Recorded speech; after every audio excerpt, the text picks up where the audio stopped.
Hello and welcome everyone to let's explore econometrics channel. आप सबका स्वागत है लेट्स एक्सप्लोर इकोनॉमेटिक्स चैनल पर। Today in this video we are going to discuss some current affairs questions related to economics and Indian economy. So let's start the video. So our first question is, a non-banking financial company is a company registered under dash. So इस question में आपसे पूछा गया है कि एक NBFC जो होती है वो कौन से एक्ट के अंडर रजिस्टर्ड कंपनी होती है। तो इसका सही आंसर है option A, the companies act 1956. Second question, dash is the process of offering loans that are applied for, dispersed and managed through digital channels in which lenders use digitalized data to inform credit decisions and build intelligent customer engagement. So basically it's a definition of digital lending. So right answer is option B. Now third question, which of the following is not a challenge faced by digital lending ecosystem in India? तो recently बहुत ज़्यादा frauds हो रहे हैं digital landing को लेकर के, तो उसी का एक चैलेंज जो नहीं है आपसे वो पूछा गया है इस क्वेश्चन में।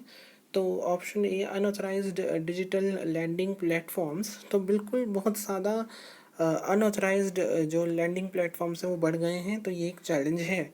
Now option B is charging of high interest rate and high handed recovery methods. बहुत ज़्यादा हाई रेट्स होते हैं इनके रेट ऑफ इंटरेस्ट, और इनके मेथड्स भी अच्छे नहीं होते रिकवरी के।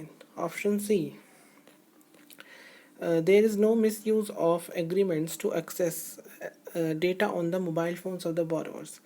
तो ये ऑप्शन बिल्कुल सही नहीं है, ये एक चैलेंज नहीं है। बेसिकली एग्रीमेंट्स का बहुत मिस यूज़ किया जाता है लैंडर्स के द्वारा, उनके मतलब बोरोवर्स का जो मोबाइल डेटा होता है वो उनकी विदाउट परमिशन के वो एक्सेस कर लेते हैं ना। ऑप्शन डी इज़ ओवर टैपनेस indebtedness of the consumers and NPA of the lenders. तो एनपीए बहुत ज़्यादा इंक्रीज़ हो रहा है लैंडर्स का, बिकॉज वो रीपे नहीं हो पाता बाद में। तो ये एक चैलेंज है। तो जो चैलेंज नहीं है वो है ऑप्शन सी। तो राइट आंसर है इस क्वेश्चन का option C. Now fourth question, which institution has constituted a working group to study all the aspects of digital lending activities in the regulated financial sector as well as unregulated players? तो इन frauds को रोकने के लिए, इन्हीं frauds को देखने के लिए रिजर्व बैंक ऑफ इंडिया ने एक वर्किंग ग्रुप बनाया है जो इसके आस्पेक्ट्स को, डिजिटल लैंडिंग एक्टिविटीज़ के आस्पेक्ट्स को स्टडी करेगा। तो इसका राइट आंसर है option C, Reserve Bank of India. Now Prarambh Startup India International Summit is inaugurated by Startup India International Summit जो है वो इनाग्रेटेड किया गया है बाय प्राइम मिनिस्टर। सो इसका राइट आंसर है option A. Now sixth question, Prarambh Startup India International Summit is organised by ministry of commerce and industry के department for promotion of industry and internal trade ने इसको organise किया था। Now seventh question, the World Economic Situation and Prospects Report 2021 is released jointly by United Nations Department of Economic and Social Affairs and the 5 United Nations Regional Commissions. So एक joint report है world economic situation and prospects report, जो UN के department of economic social affairs और 5 United Nations regional commission और United Nations conference on trade and development ने मिलकर release किया है। तो इसका राइट आंसर है ऑप्शन ए।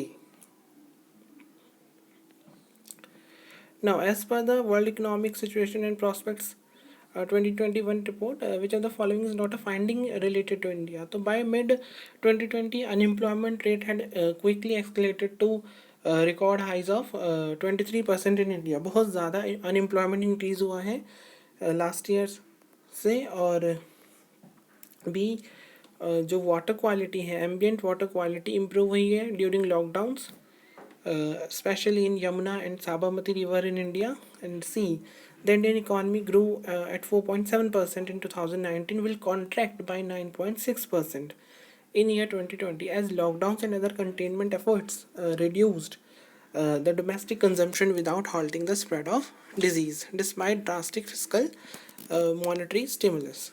तो बहुत ज़्यादा ये फाइंडिंग्स मतलब बहुत ज़्यादा इम्पैक्ट जो बेसिकली लॉकडाउन का इंडियन इकॉनमी पे हुआ उसके ऊपर ही पूरी फाइंडिंग है. तो ये तीनों ही ऑप्शन आपके सही है about that report. So right answer is option D. Thank you for watching this video, and for more videos like this subscribe the channel.